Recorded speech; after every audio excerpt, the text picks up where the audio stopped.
Ang industriya ng niyog ay hindi lang tungkol sa mga puno at prutas, kundi isang brutal na labanan para sa kontrol sa pandaigdigang merkado. Sa likod ng bawat patak ng coconut oil ay ang matinding kompetisyon sa pagitan ng Pilipinas at Malaysia na nagtatakda ng kapalaran ng milyon-milyong magsasaka. Sa kasalukuyan, ang Pilipinas ang itinuturing na Coconut King na humahawak sa liig ng supply na kailangan ng mga kapitbahay nito sa Southeast Asia. Ngunit habang tumataas ang tensyon sa kalakalan, ang Malaysia ay nagsisimulang pumaling sa direksyon ng European Union para sa kanilang kaligtasan sa ekonomiya. Ang monopolyo ng Pilipinas ay hindi aksidente, kundi bunga ng malawak na lupain at dekadang tradisyon sa pagtatanim ng niyog sa bansa. Dahil dito, ang mga presyong itinakda ng Maynila ay direktang nakakaapekto sa mga refinery sa Kuala Lumpur na umaasa sa hilaw na materyales. Ngunit ang pagiging dependent ng Malaysia ay nagiging mitsa ng isang bagong estratehikong hakbang upang hindi na sila basta-basta madiktaan. Pinag-aaralan na ng mga eksperto kung paano babalansing muli ang kapangyarihan sa rehiyon ng hindi nasisira ang ugnayang diplomatiko ng dalawang bansa.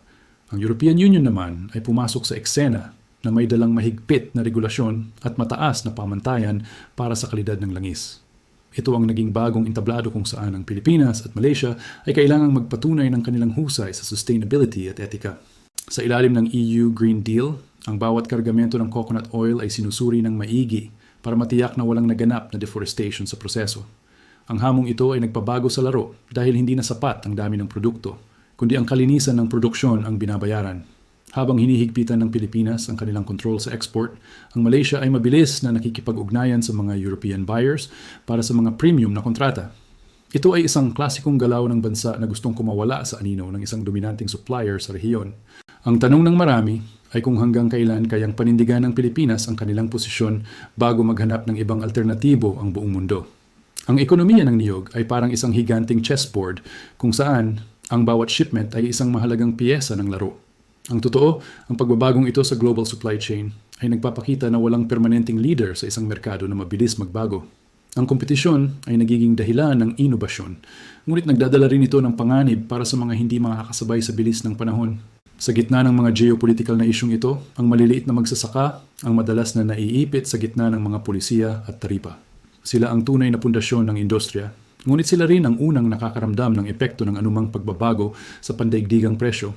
Ang ugnayan ng Pilipinas at Malaysia ay tila isang sayaw ng pagtutulungan at kompetisyon na mahirap basahin sa unang tingin lang.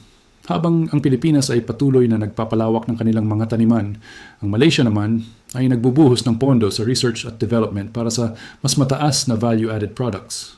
Ang European Union ay nagsisilbing referee at pangunahing mamimili na may kapangyarihang magpabagsak o magpaangat sa anumang ekonomiyang hindi susunod sa kanilang environmental standards. Napakalaki ng nakataya dito dahil ang coconut oil ay hindi lang ginagamit sa pagkain, kundi pati sa kosmetiko at biofuels na kailangan ng buong mundo. Ang kasaysayan ng agrikultura sa Timog Silangang Asya ay puno ng mga kwento ng pag-usbong at pagbagsak ng mga commodity giants sa bawat dekada.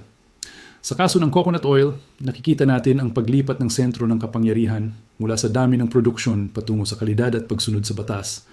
Ang Pilipinas ay nahaharap sa pressure na ayusin ang kanilang internal na burokrasya upang mapanatili ang kanilang korona sa harap ng mga bagong batas ng EU.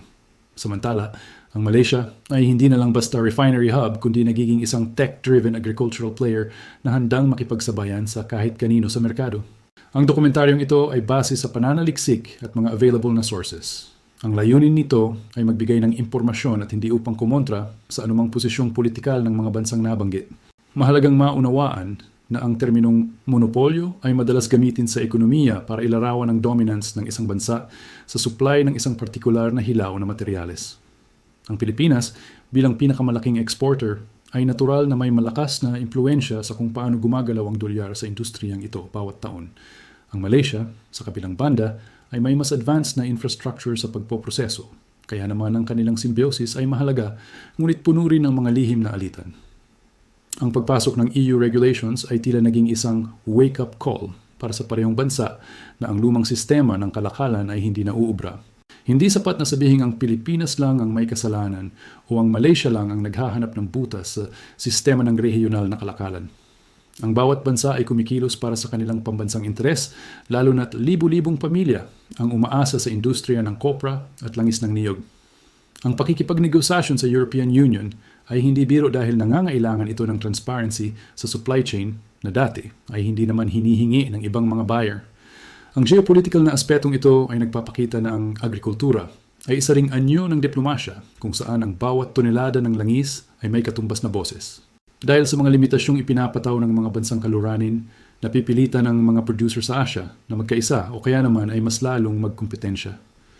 Nakikita natin ang pag-usbong ng mga kooperatiba at modernong pasilidad na layuning gawing mas matibay ang industriya laban sa mga pabago-bagong presyo sa world market. Ang hinaharap ng coconut oil ay nakadepende sa kung paano balansihin ang pangangailangan ng kalikasan at ang pangangailangan ng ekonomiya para sa mabilis na kita. Ang Pilipinas at Malaysia ay nasa isang sangandaan kung saan ang kanilang desisyon ngayon ay magtatakda ng hitsura ng industriya para sa susunod na 50 taon.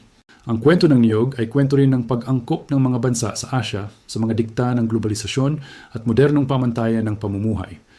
Ang bawat patak ng langis na lumalabas sa mga planta sa Mindanao o sa Selangor ay dumaan sa isang masalimuot na proseso ng politika at ekonomiya. Sa huli, ang mananalo ay ang bansa na kayang pagsabayin ng tradisyon at inobasyon habang pinoprotektahan ang kapakanan ng kanilang mga sariling mamamayan at kapaligiran. Ang tensyong ito ay patuloy na magpapakulo sa merkado hanggat hindi nakakahanap ng patas na kasunduan ang lahat ng mga panig na sangkot sa mahalagang kalakalang ito.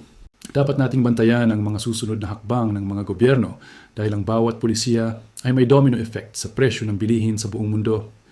Ang coconut oil ay naging simbolo ng kapangyarihan sa Southeast Asia at ang labanang ito ay malayo pa sa katapusan dahil sa mga bagong player na sumasali sa laro. Ang Europa ay mananatiling isang mahigpit na judge, habang ang Pilipinas at Malaysia ay kailangang patunayan na sila ay karapat-dapat sa tiwala ng mga mamimili.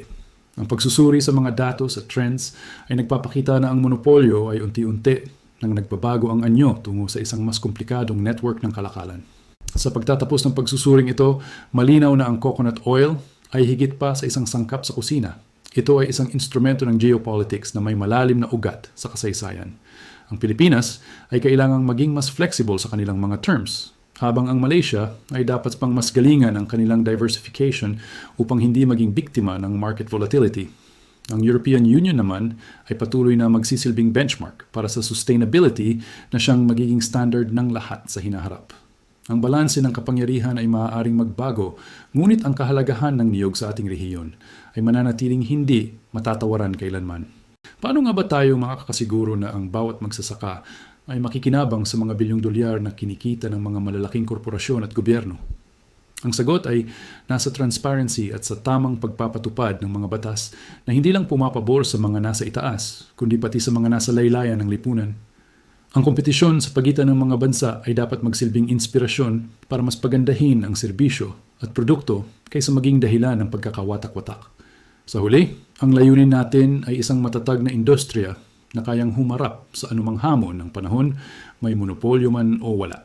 Ang pagbabagong nakikita natin sa merkado ng coconut oil ay salamin ng mas malaking pagbabago sa mundo kung saan ang impormasyon at etika ay kasing halaga na ng ginto. Ang Pilipinas ay may pagkakataong pangunahan ang pagbabagong ito kung yayakapin nila ang modernisasyon ng buong puso at may malasakit sa kalikasan. Ang Malaysia naman ay maaring maging tulay sa pagitan ng mga producer sa Asia at sa mga strict na buyer sa Weste sa pamamagitan ng kanilang teknolohiya. Ang kolaborasyon, sa kabila ng kompetisyon, ang maaaring maging susi upang ang Southeast Asia ay manatiling sentro ng produksyon ng Tree of Life.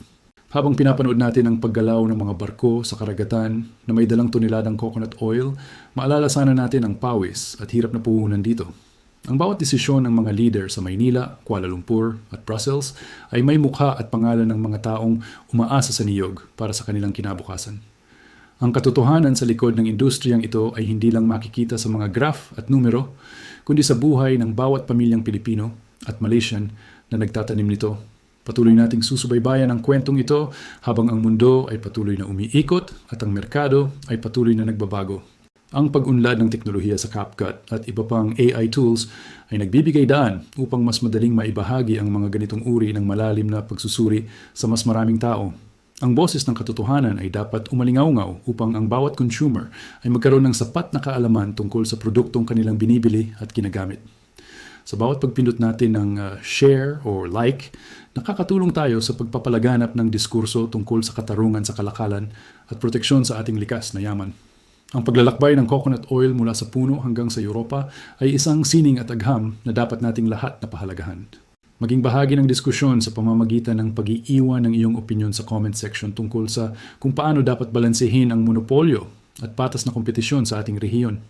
Follow up, ano sa tingin mo ang dapat unahin ng Pilipinas upang mapanatili ang kanilang pamumuno sa industriya ng niyog habang sumusunod sa mahigpit na regulasyon ng European Union?